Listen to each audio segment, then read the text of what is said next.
welcome to Coffee with the Catalyst. My name is Jillian Winters, and I am the Community Outreach Coordinator here at Sarah's Home. I know that 2020 has been a year of unexpected for everyone, and Sarah's Home was no exception to that. As COVID-19 spread and our world was adapting to a new way of living, we found ourselves doing the same. Whether that was online school for the girls, Zoom meetings for parents and for staff, or even finding pen pals for our girls when face-to-face interactions were no longer an option.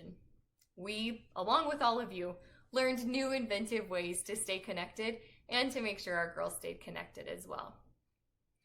As those initial days of social distancing and stay-at-home orders turned into weeks and then into months, we found ourselves faced with this horrible reality that while COVID-19 may have made the rest of the world feel as though it had come to a standstill, it did not stop sex trafficking, and it did not stop child sexual exploitation.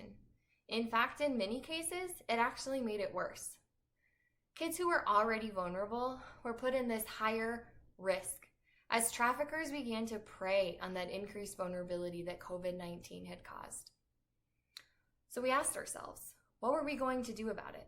How do we continue to educate people when our normal trainings, our normal events had to be canceled for the year?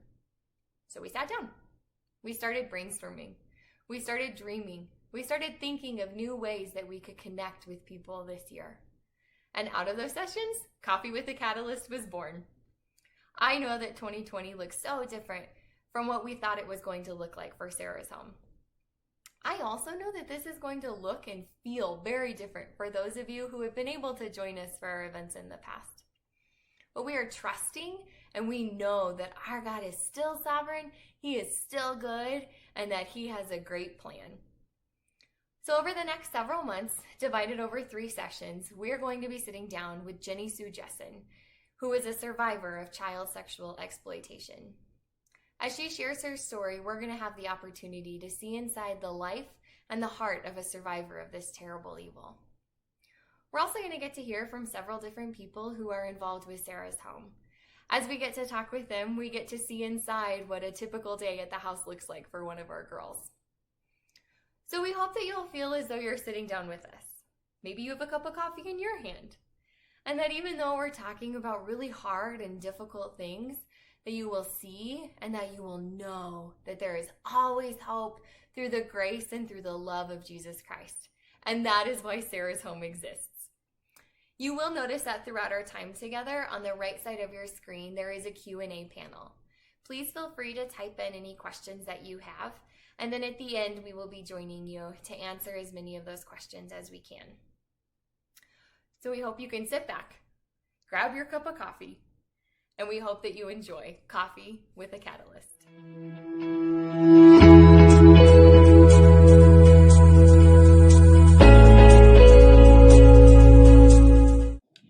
And welcome to Coffee with the Catalyst. Thank you everybody for joining us, and thank you Jennisue for being with us today to share your story and just your heart for seeing people go from captivity to being a catalyst. So thank you for joining us. I'm so excited to sit and have a drink and talk with you and your friends. Perfect. Thank you so much. So I wanted to start because we are calling this Coffee with the Catalyst, and I would love for you to get to explain to everybody. I've heard you use the phrase captivity to catalyst, and I would love for you to share with everybody where that came from and why that means so much to you. Yeah, I love that phrase when it's really succinct. It's easy to remember. It's become the byline for our ministry, Captivity to Catalyst. But it has actually biblical origins. If you read the story of Daniel, and there's several stories like it in Scripture, but specifically when you open Daniel, in the very first verses, it talks about God delivering Daniel and his people and his temple over to Nebuchadnezzar, over to this pagan king, over to captivity. And it's a really challenging kind of concept to think about, a good and a sovereign God surrendering his people to captivity. But then through the course of Daniel's life, what we see is God granting favor to the people that ruled over Daniel, and Daniel rising up to be a leader and using those experiences to be a catalyst for change. And so the premise at its foundation is a biblical one, that God uses our captivity, and for all of us, it looks different, but our captivity to equip us in a very unique way to be catalyst for change, in specifically manifesting his love in the community or the people that he's given us to. And so that's where that idea comes from, and I love it in reference to the ministry that I do, and I know Sarah's home does, is that when people have been held captive, and certainly with sexual exploitation, there's so much brutality there. Yeah. But the idea that God will use that to raise them up to be these like fierce, mighty warriors that are best equipped to talk to other exploited kids. They are best equipped to reach out to that community. They know the culture, they know the language, Right. they know the trauma, they know the restoration. Yeah. And once they've come through the other side, then they're equipped then to have kingdom impact. Yeah. Oh, I love that. I love that, just the idea of knowing that it's not hopeless. Right. And there is purpose, and that there is this beautiful story of redemption in these girls' lives. Right. Which is why I know Sarah's Home does what we do, and I know why you do what you do. And so I would love if you could share. I don't know how many people joining us know about Compass 31, Okay. but I would love if you could share a little bit about who Compass 31 is and what you guys do. Yeah. So Compass 31 is an international nonprofit that we started by God's grace in 2011. And it was actually born in Thailand. And Compass 31 exists to make Jesus known by fighting human trafficking with prevention, restoration, and leadership development. And a lot of organizations kind of flip that, like we exist to fight human trafficking. But it is very important to us that Christ be the beginning, middle, and end of the battle against trafficking, because I feel like he's the only solution. So that's our mission statement. We exist to make Jesus known by fighting human trafficking. And as such, we have restoration homes or restoration projects in Thailand, Bangladesh, and in the Middle East, where we work with kids and young adults that are coming out of sexual exploitation. Initially, our home was all teenage, what we call mama baby sets. Oh, wow. So teenage girls who had babies that were conceived in violence or exploitation. Okay. And we raised them as our own foster daughters. Wow. And so we did that for 8 years, and it was beautiful and chaotic and traumatic and redemptive. And we have a guest joining Oh, goodness. our cast. A nice little deer. Yes. And so our work began in Thailand, and during that time we were also able to develop a prevention tool, and we'll talk more about that I think after a while. Yes. And in using the prevention tool, then our work expanded to the other countries that we're now in. Yeah. And so that's what we do. We do both prevention to teach people about the dangers and realities of trafficking, and then we do restoration for young adults or little kids that have been exploited. Okay. And our restoration program supports them all the way up to and through university. Wow. And into safe job placement. Wow. And that's the leadership development side. Okay. Wow. It's so neat to hear and to see the impact that Compass 31 is having, and through, I know you were always so quick to say, through the grace of God. And I love that, and I love that God is using you and your ministry to impact lives all over the world, which is so amazing. It's only Jesus. Like in my own strength, I got nothing. Yeah. But I love having a front row seat to watching redemption unfold. Absolutely. It's amazing.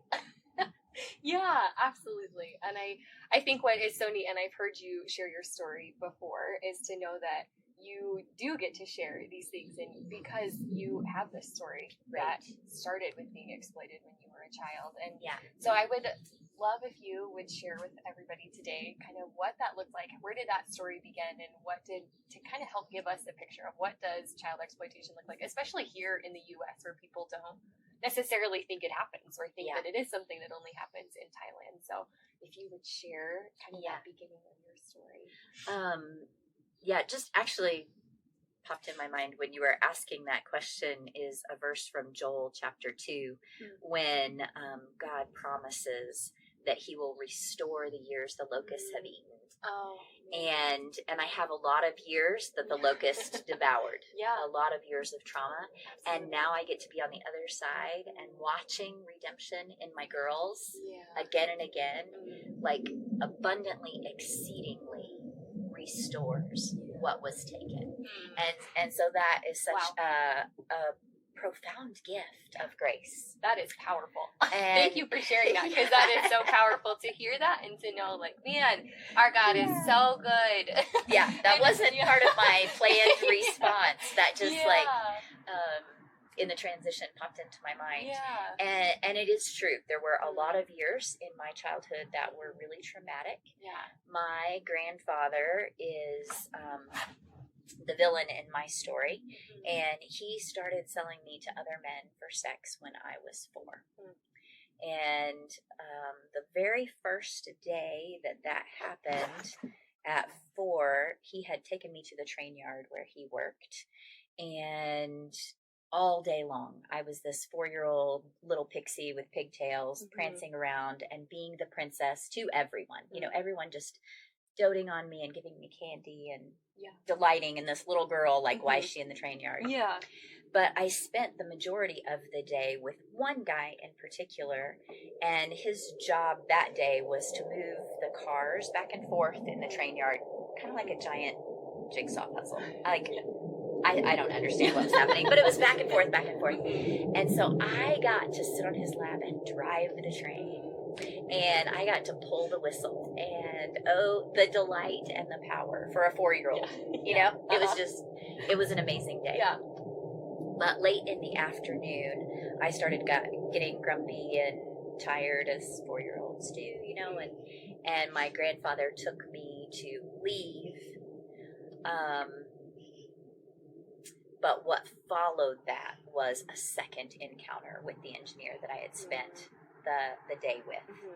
And my grandfather and this guy had their own little transaction, and then in a matter of minutes, my world was shattered. My life just turned upside down and inside out. And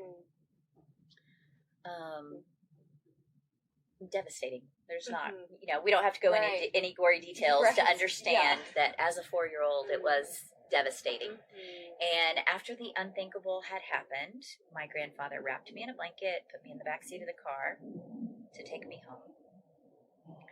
And he had this crazy and perverse love of old gospel music. And so part of my ongoing trauma was either during the event or immediately after, he would play on repeat, How Great Thou Art. So that first day, that's what happened. He put me in the backseat of the car, and he put in an 8-track cassette tape playing How Great Thou Art. And I was trying to reconcile what had just happened. And outside the window, it was early evening, there was the most spectacular sunset that I've ever seen to this day. Like, still ever yet. I've never seen. The sky was just on fire with color of purple and red and pink and orange. And as I sat in the back seat listening to the words of How Great Thou Art, I have this very real image, as real as the trauma, was Jesus in the back seat of the car with me, holding me on his lap and whispering in my ear, I've got you. I'm big enough for this, and I'm not going to let you go. And at 4, you know, I didn't understand anything. Right. I didn't understand that promise either.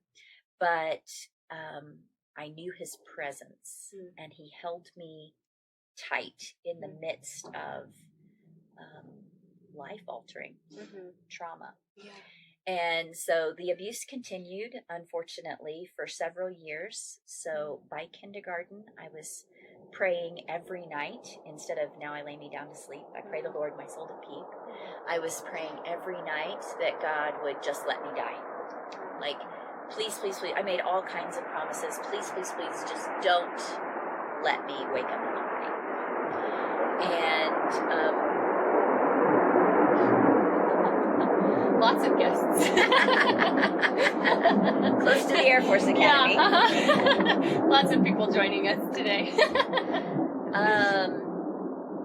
And that's not a typical 5-year-old prayer. Right. You know? Yeah. 6 years old, I had my first symptoms of a sexually transmitted disease. 8 years old, I sat one Sunday morning on a wooden pew behind the man who had paid to rape me the night before. Wow. And I remember sitting there staring at the back of his head, his buzzed haircut, and his big old ears, and his arm around his little mousy wife, and listening to the preacher and watching after the service was over, this man shake hands with my grandfather, and both of them shake hands with the pastor, and just this good old boys thing. Right. And trying to figure out, like, who is God? Right. What is this about? There's no safety anywhere. And that's kind of the situation I grew up in. And it went on until I was 17. Okay. So. Wow. Man.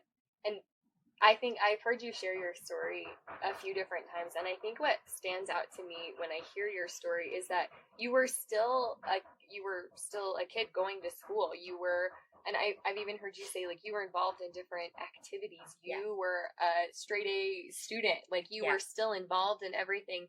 And I think something that stands out to me is always, like, did people not know? Like, were there things that maybe people just missed, or maybe they saw things but didn't know what it was or didn't know what to do?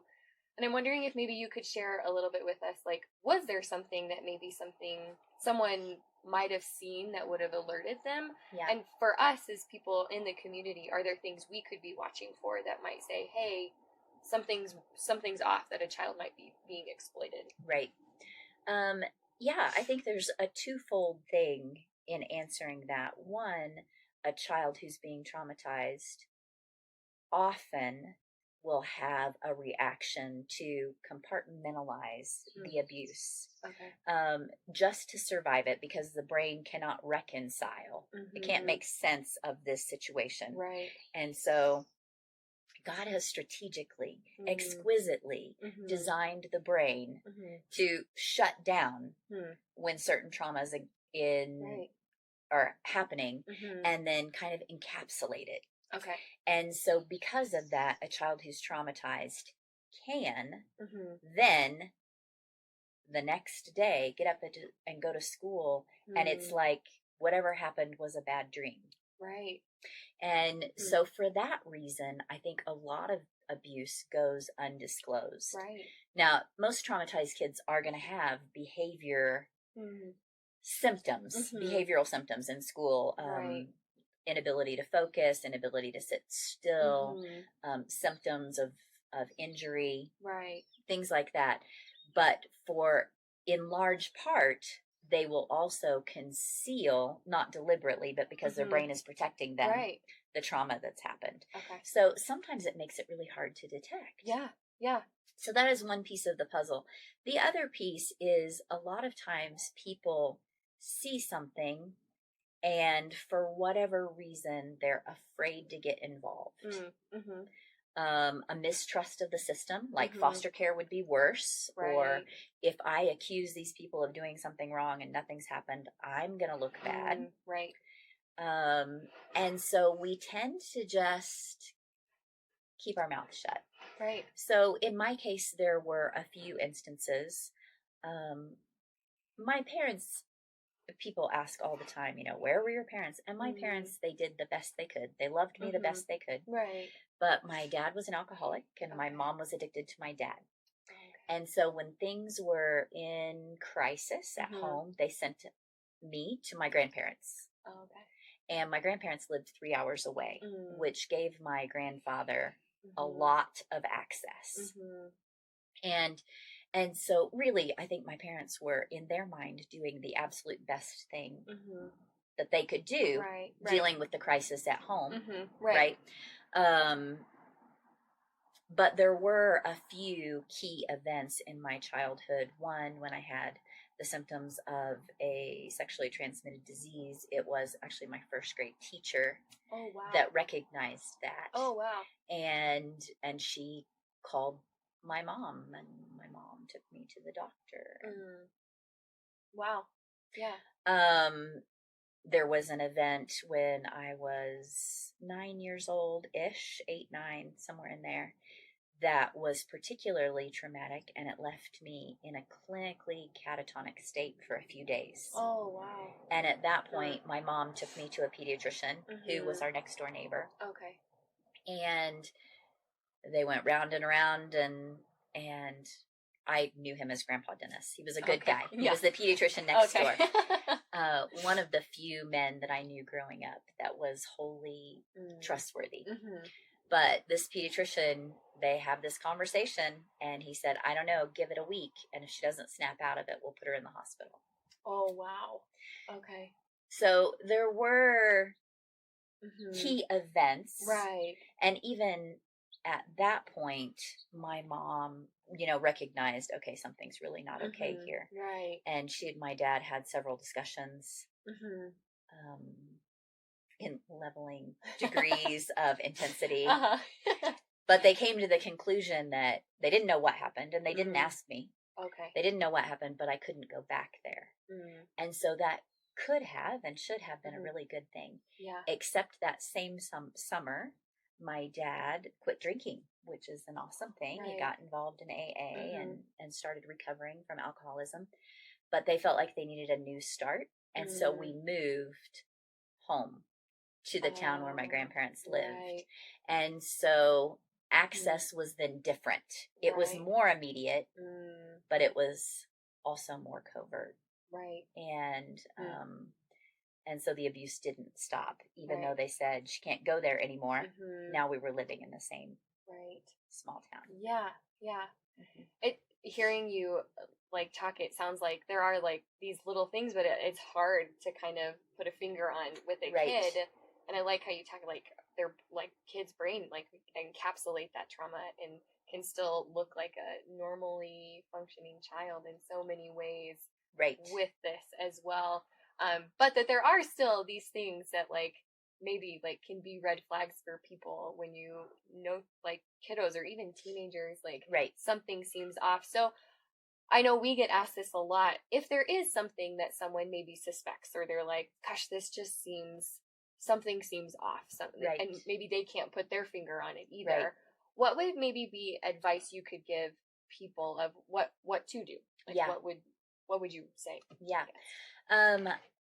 I would think that, well, it depends on the situation. I mean, there's a huge spectrum of, you can be in an airport and see a situation that you go, oh, this is not okay. Right. That you suspect trafficking. And that's one kind of event. Or then in reality, exploitation, sexual abuse, sexual exploitation, trafficking is happening in every country. Right. In every state, in every county, in every town. Absolutely. In the U.S. And globally, right? Yeah. It's happening everywhere. It's happening all around us. So it depends on the level of relationship you have with the potential victim.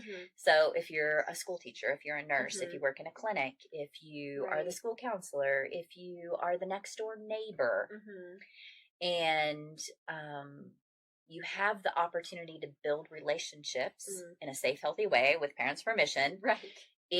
With the kids that you're involved with, then those trusting relationships, I think, are the key to the child becoming safe. Because the safer they feel with someone, the more likely they are to disclose.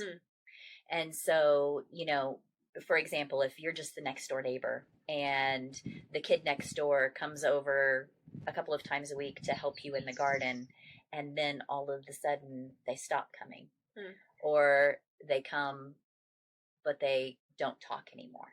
Their demeanor has completely changed, even if they keep showing up. then it is an opportunity to kind of that check in your gut, like, what's happening. Right. And it might not have anything to do with sexual exploitation. Right. You know, maybe they have Right. a grandma with cancer or right. Yeah. but when you notice a shift Mm-hmm. in a child, Right. like something's off here, Right. the more you're able to love them and interact Yeah. with them in a safe way, again, Right. you Yeah. know, in a Absolutely. Yes. healthy way, Yes.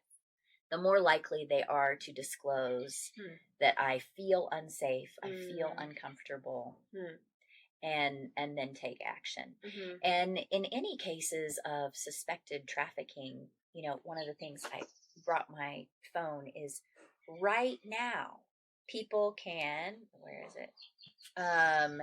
Put the human trafficking hotline Yes. in their phone. Yes, please do this. This is a great opportunity to be able to put it right there. So, like in my phone, you can't see it from there, but there is a national human trafficking hotline, and the number, I'm sure Jillian will put it up for you, is 866-455-5075. And if you are out, if it's your neighbor, if you're a teacher, if you are at the airport and you see a case of someone, like a younger person and an older person, but the younger person can't speak for themselves. Right. They're not allowed to order their own food. Right. They don't interact with the checkout person. They're clearly afraid of or under the control of another person. Yeah. Yeah. Then you can call this hotline number and give them the information, and that's their job, is to go figure it out. Right. Right. Like, if it's nothing, it's nothing. Right. Right. But if it's something and nobody says anything, then that child's exploitation could go on for years. Right. And globally, the statistic is a child who's exploited in the sex trade has a survival rate or life expectancy of 7 years. Wow.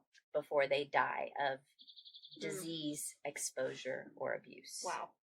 And so if you suspect something, what's it cost to make the call? Right. Right. Absolutely. And if it's nothing, it's nothing. Praise the Lord. Yeah. Yeah. And if it's something, then you might actually be the person that changes the whole life trajectory of that child. Right.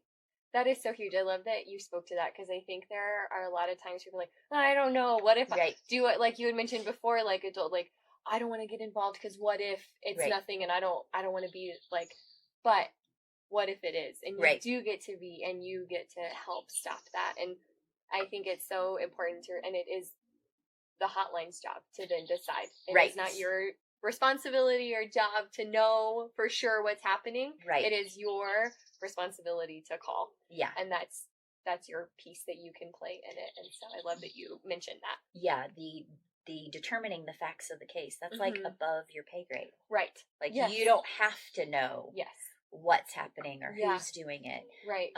But if you see it, and all of us drive past probably on a regular basis, like spas, massage parlors, strip clubs, that are locations that people are being trafficked from. Right. And so just being aware that it is happening in your neighborhood. Yeah. And prayerfully keeping your eyes open and listening to the Holy Spirit to be willing to act or intervene. Absolutely. And to love well, you know, whether it's the girl that's working at the strip club or whether it's the little kid next door. Right. What's it mean to love your neighbor? Yeah. How do we love well? And intervene when needed. Right. And pray always. Yeah, absolutely. No, I love that. And I love, you talked about like being the eyes like in our community and like being aware. And I feel like so much of that is that education piece of what does it look like. And I feel like I am so excited for you to share this next piece, because I think it is so neat, because this is something that you do with Compass 31 and that you guys helped create, is education and prevention around the world. And so I would love for you to share a little bit about what does like prevention through education look like. How can we stop it before it even begins? Because that would be like the dream. Let's like not let it happen at all. And so I'd love for you to share about what that looks like for you guys and your Priceless Cube and what you guys created. So first, I I love that Jesus still sets captives free. Mm-hmm. So redemption is entirely possible Mm-hmm. for people to have been exploited and Mm-hmm. then redeemed and Yeah. then go on to live lives of purpose and impact. Mm-hmm. That's the whole captivity to catalyst Yeah. spectrum Right. there. Mm-hmm. And I love that it's not only possible, but with Jesus it's entirely probable. Mm-hmm. But that being said, Mm-hmm. how much easier is it to prevent it before it Right. ever happens? Right. Like restoration, amen, it's a Yeah. miracle. Praise the Lord. Right. Yeah. But if we can stop it before that child is wounded, Right. how much greater? Mm-hmm. And so, yeah, by God's grace, in 2013, well, 2012 we created, 2013 we launched this tool called the Priceless Cube. Mm.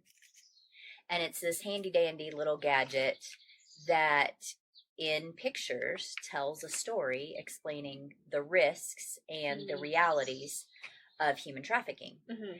And because it's used with pictures, it can be used really in any environment. Yeah. We have had the privilege so far of equipping national leaders in 43 countries that are using it in high-risk regions of their country, border regions and places that trafficking is happening, to explain how people are getting deceived, what the traffickers are telling people, why they're making the choices they are, what the reality of exploitation is, and then the hope for freedom and restoration. And so just super brief outline, and people can look it up online if they're interested. Priceless Cube is this concept that everybody's made in the image of God. And we have different foods and cultures and faith and clothes and skin colors, but everybody is equally made in the image of God, and therefore every life has value. But the other thing that we have in common, besides being made in the image of God, is we're driven by common things.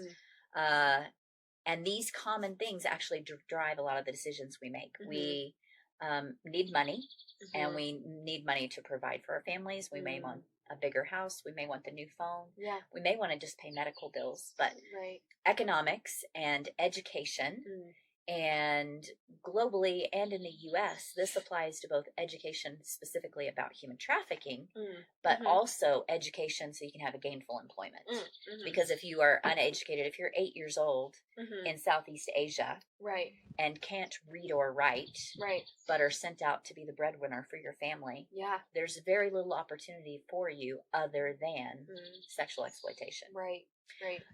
So education, and then equality, and how desperately important it is for us to see one another with equality and respect as being made in the image of God. And that looks different in different places, but specifically it speaks to marginalized people, the illegal immigrant, the people who maybe in their country they just don't have citizenship, even though they were born there, stateless people, marginalized people. So economics, education, and equality drive human trafficking.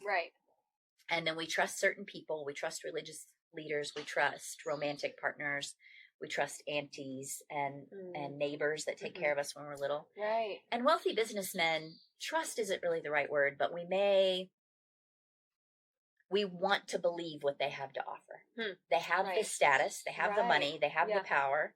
If they say, hey, come with me, I've got this job for you, and you're going to be making $1 million, we want to believe that's true. So trust is used in that sort of. Absolutely. And then trafficking happens because, for the most part, it happens when someone we trust offers us something we can't resist. The education, or the economics, or the status. And they offer us one of those things, and it's an offer that's too good to be true. And that's the coercion piece of human trafficking, is people sign a contract or they send to their kids believing their kid is going to school or to a real job. And in fact, they're going to be trafficked. But they've been promised something by good by somebody they trusted. And the reality is, they end up in captivity, in fishing, farming, factories, in the sex trade. Right. The life expectancy for a child is 7 years or less. They've been promised something good. Yeah. But have been betrayed. And but there's hope for restoration. So if you know it's happening, hold tight to your family. Right. If it's too good to be true, it's too good to be true. Right. If you know something's going on or you suspect something's going on, call the hotline number. Right. If you call the hotline, the appropriate authorities can get involved. Right. And they can arrest the bad guys. They can set the captives free. And then when somebody has been exploited, their recovery is long-term. Right. Their heart has been shattered. They may have physical scars. They may have sexually transmitted diseases or infections, HIV. They may have a child. Yeah. They may have been maimed to be a beggar. Right. All of these things. Right. And so we have to have an open door for them to come home to restoration. And then where appropriate, where we're able, this open door also represents the gospel. Yeah. Jesus, who said, I'm the way, the truth, and the life. Yeah. Nobody comes to the Father but through me. And so we can use that as a bridge when somebody is interested to share the hope and the redemption that is in Jesus through the gospel. It is so amazing. This is a couple of times I've now heard the Priceless Cube explained, and I just think it is such a neat tool to get to educate communities when it's like, what? I don't, like, this happens, this is crazy. And so I think it's just such a neat way of being able to educate, because I think we can prevent it. Let's prevent it. Absolutely. I've seen people do this in youth groups, in health classes, starting with 4th and 5th graders. Oh, wow. You can tell the story in appropriate terms. Right. And for a 4th grader, somebody who's 9 years old, who doesn't understand sexual exploitation, won't understand it. And you don't have to go into that detail. Right. But for a kid who's being exploited, they will immediately understand. Right. And all of them will go home able to tell the story to their families and their neighbors. How powerful. That is just so neat. Oh my goodness. I love it. By the grace of God. I love it.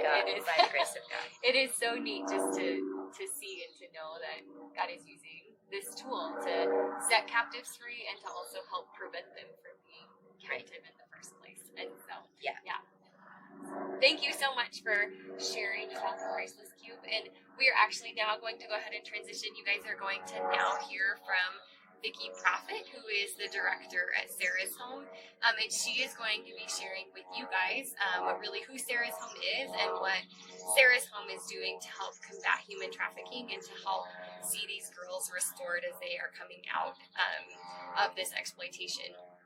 And then Jennisue will be joining us next time, and we will get to pick up in her story, and we'll get to hear more from her. So we hope you enjoyed this time, and Jenny, thank you so much for sitting down with us today. We look forward to next time. Yeah, I look forward to seeing you guys again. Awesome.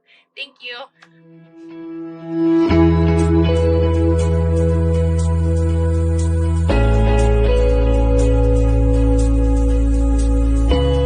Welcome to Sarah's Home, one of my very, very favorite places on this earth.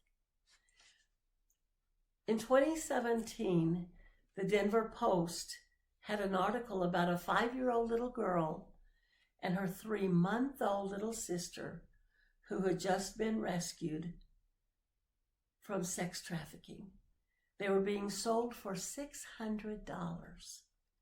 Yes, a 5-year-old and her 3-month-old little sister in Denver, Colorado. Approximately 300,000 children are vulnerable in our United States to be sucked into this horrific lifestyle. And approximately 199,000 daily are being sex trafficked.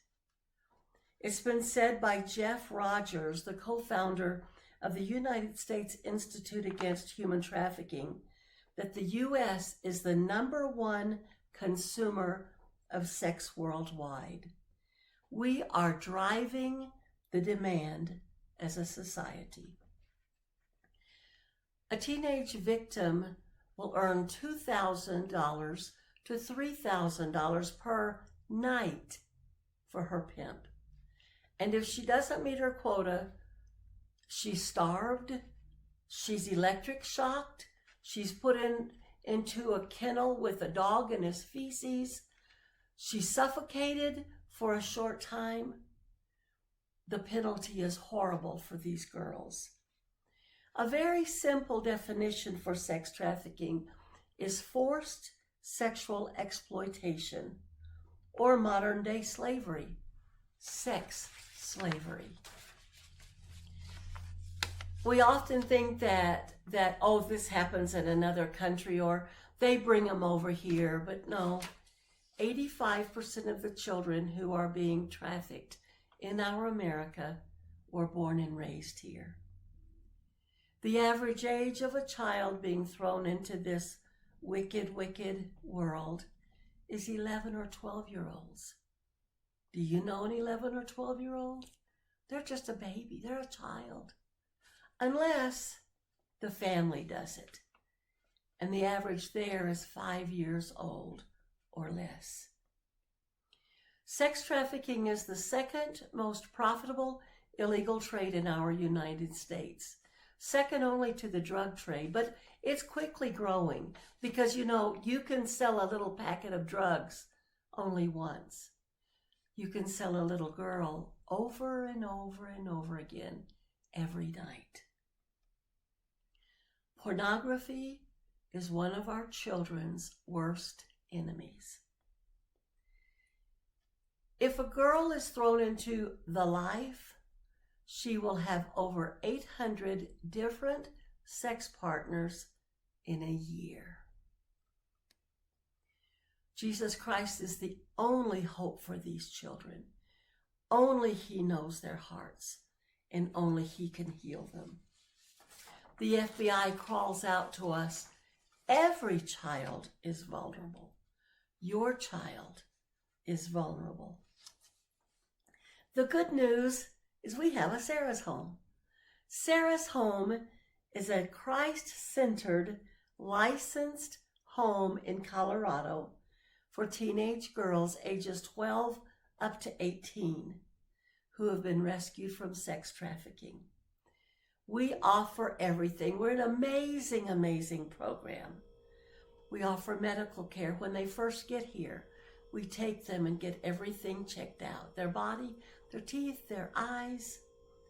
We offer them an education. Aspire Academy is an accredited school here on property. We tell them about Jesus Christ and how much He loves them and will heal them. They get life skills training. They get job skills training, relationship skills through mentoring. Only God knows the hearts of these girls. Oozing pain, He knows, He sees, He cries, and He heals. Now that you know, what are you going to do about it?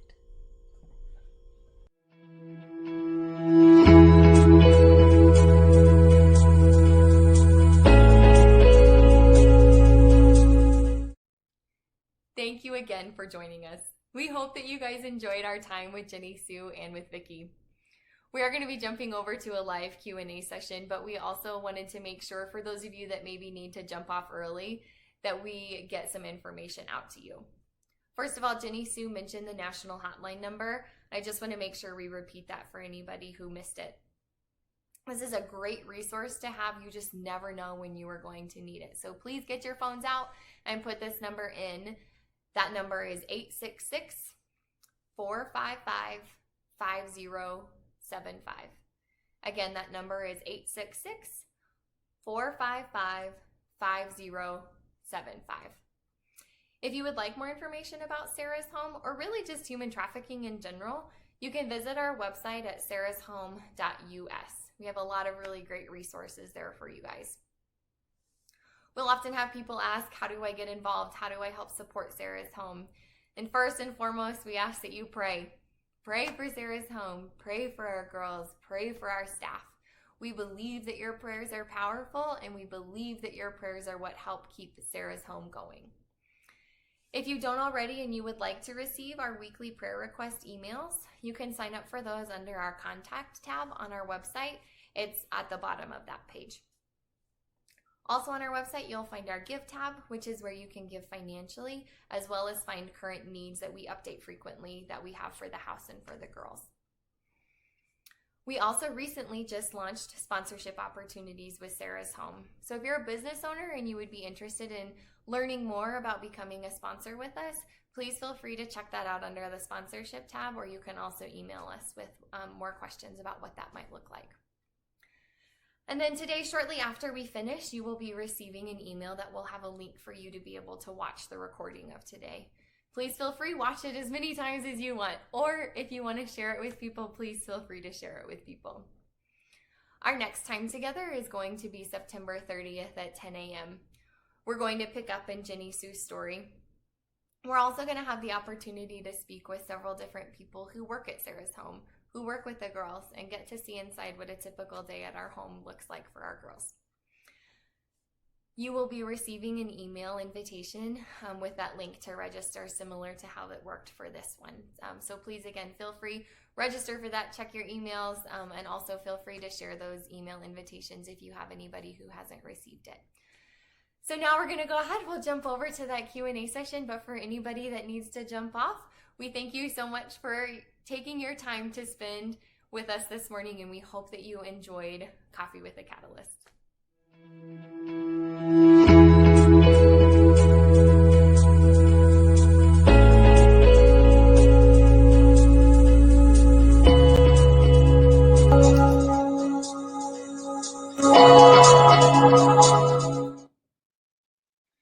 Hi, and thank you all again for joining us. We are going to go ahead and do our live Q&A sessions. We did have several great questions come through. Before I get to your questions, though, I want to clarify a few things for you guys. I realized that I misspoke. The number that I just gave you all is actually the Colorado number for human trafficking. So the Colorado number is 866-455-5075. There is also a national hotline number, and that national hotline number is 888-373-7888. And again, that number is 888-373-7888. We also had a few people ask about the priceless cube. That was the tool that Jenny used that she shows how that they educate for prevention of human trafficking. And so again, that is called the Priceless Cube. If you go to the Compass 31 website, there is more information regarding the Priceless Cube. Okay, so we did have a few questions come through. Also, feel free, you are so more than welcome to type in questions as we're talking now. If you have anything else that you guys wanted to ask, please feel free. So one of our first questions, and I'm here with Vicki today, we did have a few questions come through that were more specific for Jennisue, and she was not able to join us for this part today. So we will do our best to get some of those questions answered for you all as well. But one of the questions that we had come through was actually, Vicki, regarding how much it costs per month to take care of our girls at Sarah's Home. Our budget at Sarah's Home is $30,000. We have 3 salaried staff. We have about 8 part-time or hourly staff. We have an amazing group of mentors and volunteers, but that $30,000 takes care of their accredited education and their housing and all of the activities that we involve them in. Perfect. That's great. And actually, it doesn't matter how many girls we have, because we have that same staff for whether it's 1 or whether it's 8. Yes, absolutely. Thank you. We did just have a question come through too, and I don't know if you want to speak to it about our training sessions. We do offer trainings through Sarah's Home. So someone actually just asked when our next one is, and if you could kind of maybe explain what those are for everybody who doesn't know. Sure. We have them quarterly. We actually just had one Saturday, and it is amazing. Our head of school is our trainer, and one of our board members, Eric Apodaca, who is a retired Colorado Springs police officer, helps with that training. So it is so valuable We're working right now on getting that training online so anyone can take it at any time. So watch our website for the next, we don't have our next date set up, but like I said, it is quarterly. It's best if you can be there with us, and it's in Colorado Springs. But like I said, we are going to get it online really soon. You just can't get enough training. Yeah, absolutely. Absolutely. That education piece that Jenny talked about is what is so important when we continue to educate ourselves and to be able to prevent our hope being able that we can be the eyes in our community and be able to help prevent or be that person that can intervene when we see something and help change the trajectory of a child's life. And to me, what it says is you're preparing yourself to help one of these girls. So the more training that you have makes you more available. And another thing that I believe strongly is you're here on this webinar today on purpose. You were tapped on the shoulder by God. Don't take it lightly. You have been called by God to be prepared to help these children, and you're just going to be prepared for whenever He brings one of these girls or boys or woman or man into your life. So thank you so much for taking the time to do this with us today. Yes, thank you so much. And this training piece, we actually just had another question come through, so I want to make sure we cover it.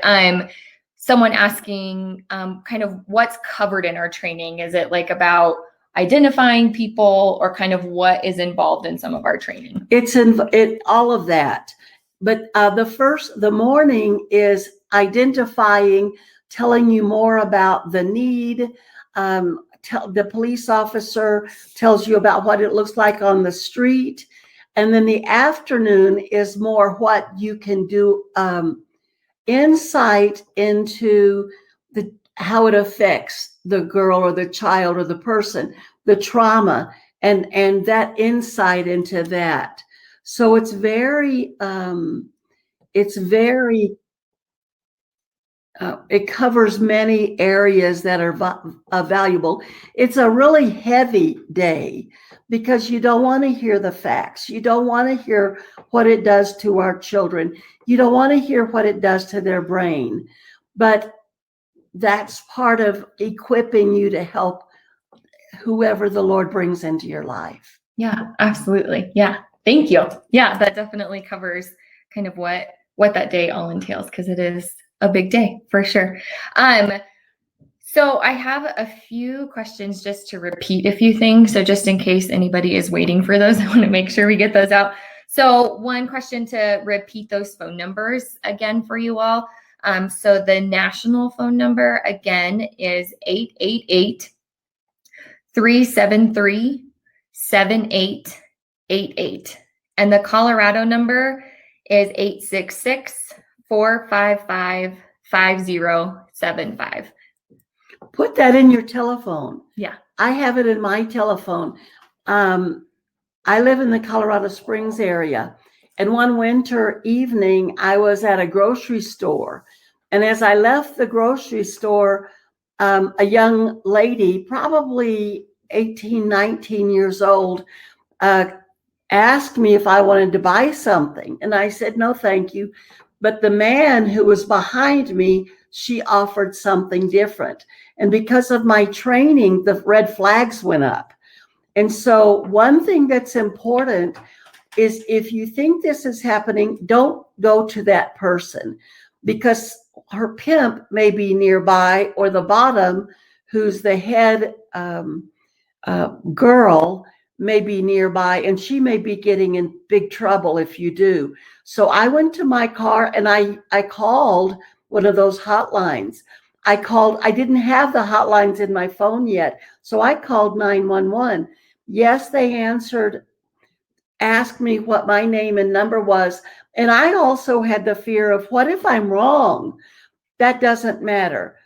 You will not. The police are wonderful about helping you and taking your information. I don't know what happened with the girl, but I know that I did my part. So let me encourage you. don't be afraid to call or to turn in something that you're concerned about. That's our responsibility. Absolutely. And I think that is the important part to Mhm. remember of it is our responsibility to call. It is not our responsibility. I know Jennisue said this as well. Just call. It doesn't matter if you're right or wrong, just call. And that is the part that we get to play in it for sure. Just one more quick thing about the training dates. Asked if they are sent out in our emails. And yes, we do send those out in our emails. So you can be checking emails as well to find out when that next date will be.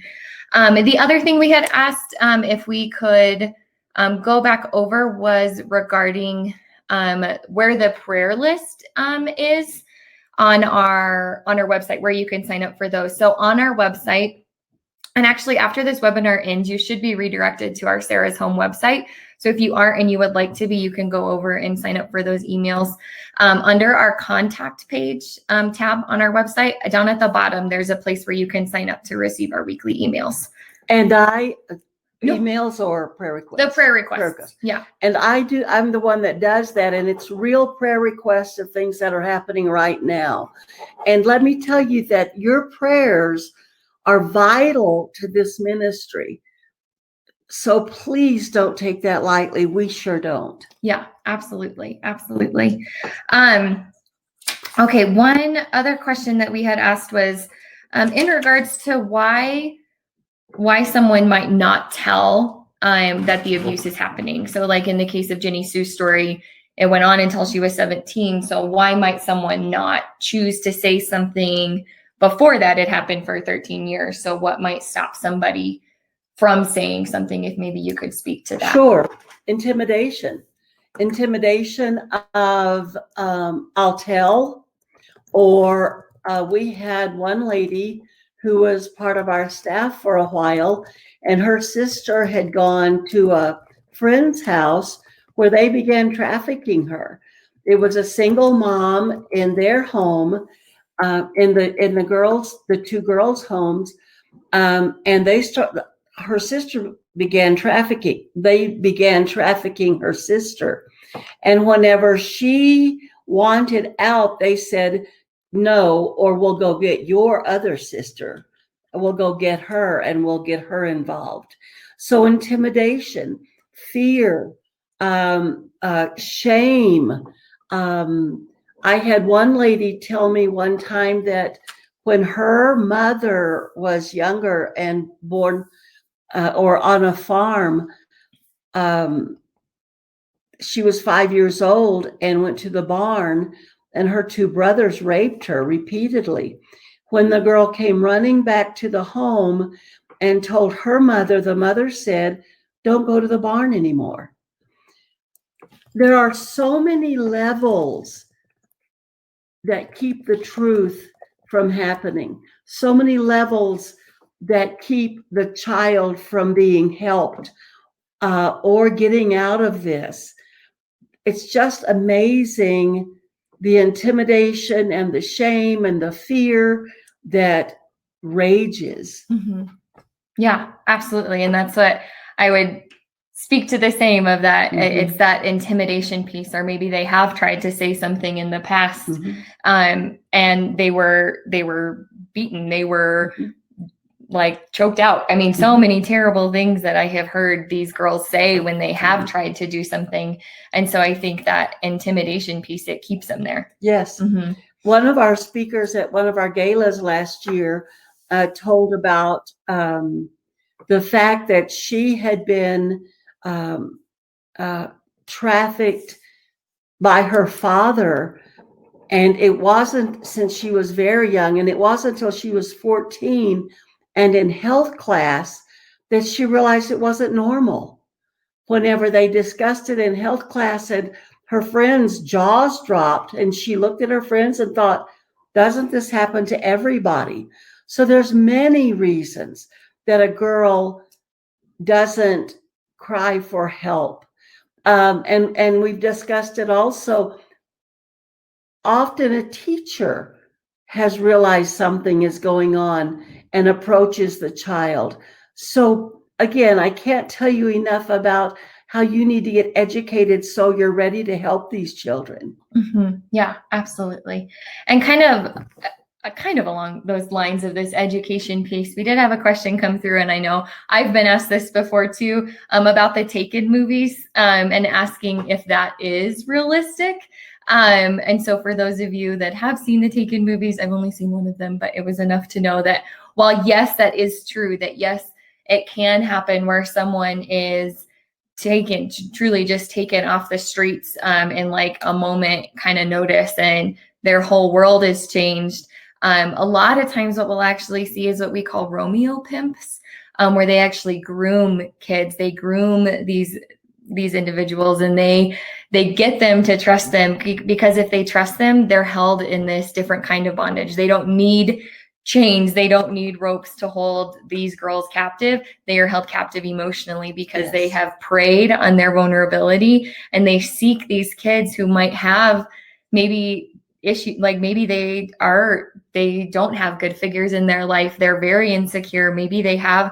And so these traffickers will prey on that. They'll see those things, and they'll come in as this trusting person, this boyfriend, and get these girls to a point where they believe that they love them. And then the abuse starts, and then the abuse happens. And so that's actually, I would say, probably more common of what we see typically, as opposed to that kind of Taken scenario. So again, kind of those pieces of education. And I believe those are even things that we cover in our trainings as well, of like, what does it actually look like? Because sometimes those movies can be a little misleading in that, yes, it happens that way, but there's actually that Romeo pimp tends to be more common, at least here in the States. And more, like Jillian is saying, less kidnapping and more happening on social media. Yes. Again, so if you're a parent, if you're an auntie or an uncle, I know this is not popular, but you must know who your child has relationship with on social media. Extremely, extremely important for you to do. Yes, absolutely. Yeah, so important. Absolutely. And I did want to make sure I touch on this. We did have someone write in, and I do want to make sure we share this with everybody, that while Sarah's Home is for girls, this does happen to boys as well. And you can correct me if I'm wrong with this statistic, but I believe is it 40? A year ago, 40% of the kiddos that were rescued here in the U.S. were boys. So this is not just girls that this is happening to. We do see this with boys. And we're hoping, if my information is updated enough, there's only one home in the United States for these boys. So God's putting it on my heart and the pieces in my lap to open a home for sex trafficked, rescued teenage boys. Yeah, absolutely. Which would be so exciting. Absolutely. And then one last thing I want to make sure, I think this is the last one we haven't gotten to yet. Someone had asked about having someone come and speak at like a church or a business event or anything. So I don't know if you kind of want to speak to how someone could get in contact, because we absolutely do that. So if you want to speak to how someone could get in touch with us. We would love to do that. Either Jillian could do it or I can do it. And we've done it a lot, and it's extremely important that the community learn what you're learning today. So you're welcome to call the Sarah's Home number, which is on the website, and our Director of Operations will get the information to Jillian or to me, or you can call my cell at 970-901-9156. But don't call me in the evening or weekends, because I've been married to this man for almost 50 years, and he really wants my attention in the evening and weekends. But feel free to call us. We'd love to come. Doesn't matter how many people or anything. Yes, absolutely. Great. I think that's all our questions. I have had a few more, and I know this might be getting old, but we do want to make sure those numbers are in people's phones. So just to make sure we repeat them one more time. And again, those numbers are also on our website. So if you happen to miss it, you can check out our website as well, because those numbers are there as well. But I will repeat them one more time. The national number is 888-373-7888. And the Colorado number is 866-455-5075. And I think that is all we have for you guys today. I haven't seen any more questions come through. So yeah, we hope that you guys enjoyed this time. And always feel free if you have a question that comes up later. Our email address is also on our website. So please feel free to email us with questions. And then hopefully within the next 24 hours, you guys should be able to get this. You'll get this recording. You'll get the link to be able to watch it or pass it on to whoever you want. We would love for people to get to see it and just get to share more of that information. So we hope you guys had a great day, and we'll see you guys later. Bye-bye. Good job.